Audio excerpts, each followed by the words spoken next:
Bonjour à tous et à toutes. Après avoir abordé la réduction de sommes et de différences algébriques, nous allons aborder un nouveau thème qui est la réduction de produits algébriques. Vous allez voir, il n'y a rien de compliqué. Commençons. Comment doit-on procéder pour réduire un produit algébrique? Pour cela, il faut multiplier les coefficients entre eux, à la différence de la somme algébrique où on devait les additionner. Et on doit aussi multiplier les parties littérales entre elles. Petite convention mathématique, il faut les noter dans l'ordre alphabétique. Remarque, très importante, si nous avons deux facteurs littéraux qui sont identiques, nous devons les écrire sous la forme d'une puissance lorsque nous allons les multiplier. En parlant de puissance, je vous renvoie à la vidéo sur les puissances et à bien écouter la propriété sur la produit de puissance de même base. Cela vous servira lors de la réduction de produits algébriques. Prenons quelques exemples pour illustrer ces propos. Exemple numéro 1. Nous avons 2A fois 3B. Comment allons-nous procéder? Nous allons utiliser la même règle que nous venons de voir, c'est-à-dire multiplier les coefficients et multiplier les lettres. Donc nous avons deux facteurs. On va multiplier les coefficients entre eux, donc c'est-à-dire 2 et 3. Nous allons obtenir 6. Et nous allons multiplier la partie littérale, donc c'est-à-dire les facteurs littéraux, A et B. Nous allons donc obtenir AB. Je rappelle que quand on multiplie des facteurs littéraux, on doit toujours les noter dans l'ordre alphabétique. Deuxième exemple. Nous avons moins 5m fois 3b fois 4h. Utilisons le même procédé, c'est-à-dire qu'on va multiplier les facteurs numériques ensemble et les facteurs littéraux ensemble. Repérons les facteurs numériques. Nous avons moins 5, 3 et 4. Nous allons les multiplier, nous allons obtenir moins 60.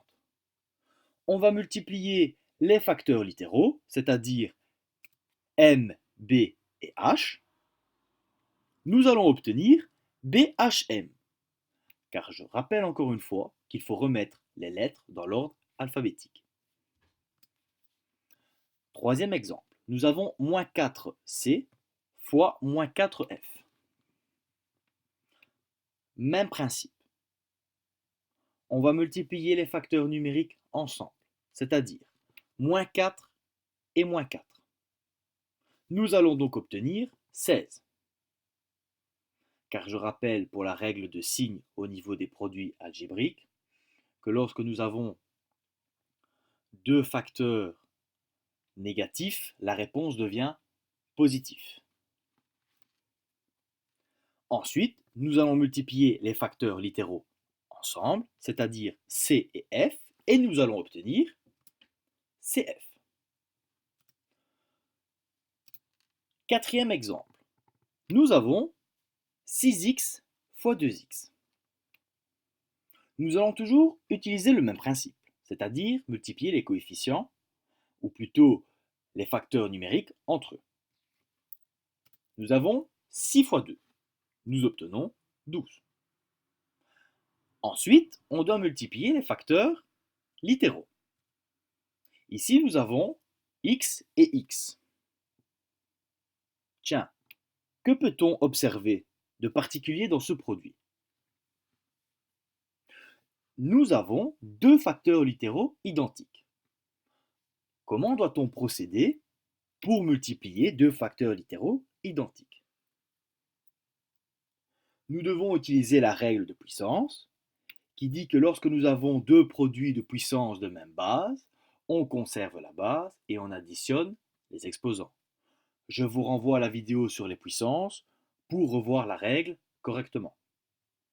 Ici, nous avons x fois x, et je rappelle que lorsque nous n'avons pas d'exposant qui est noté sur la lettre, c'est comme si on avait l'exposant 1. Donc si je reprends la règle sur les produits de puissance de même base, on doit conserver la base et additionner les exposants. Je conserve la base et j'additionne mes exposants. 1 plus 1 me donne 2. Donc ma réponse finale, c'est bien 12x au carré. Le dernier exemple, 3a au carré b fois 5ab cube.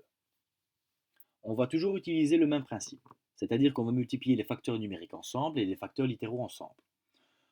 Commençons par les facteurs numériques. Nous avons 3 et 5. On multiplie 3 et 5, on obtient 15.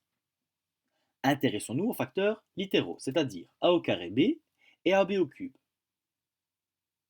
Comme on peut le voir, dans chacun de mes deux facteurs, nous avons des lettres qui sont communes. C'est-à-dire que nous avons dans notre premier facteur a au carré et dans notre deuxième facteur a.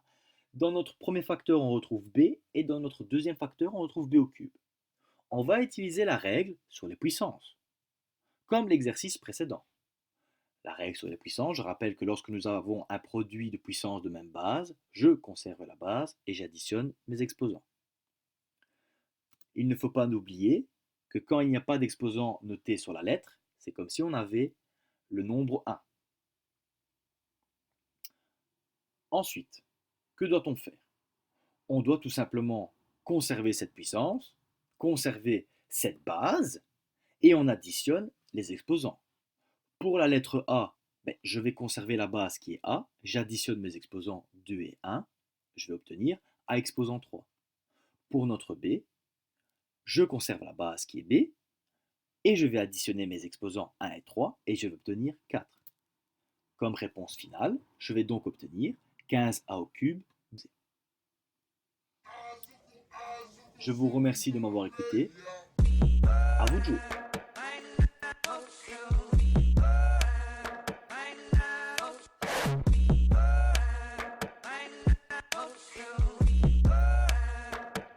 Yeah, they call me the freak of the fall. Fuck a little bit.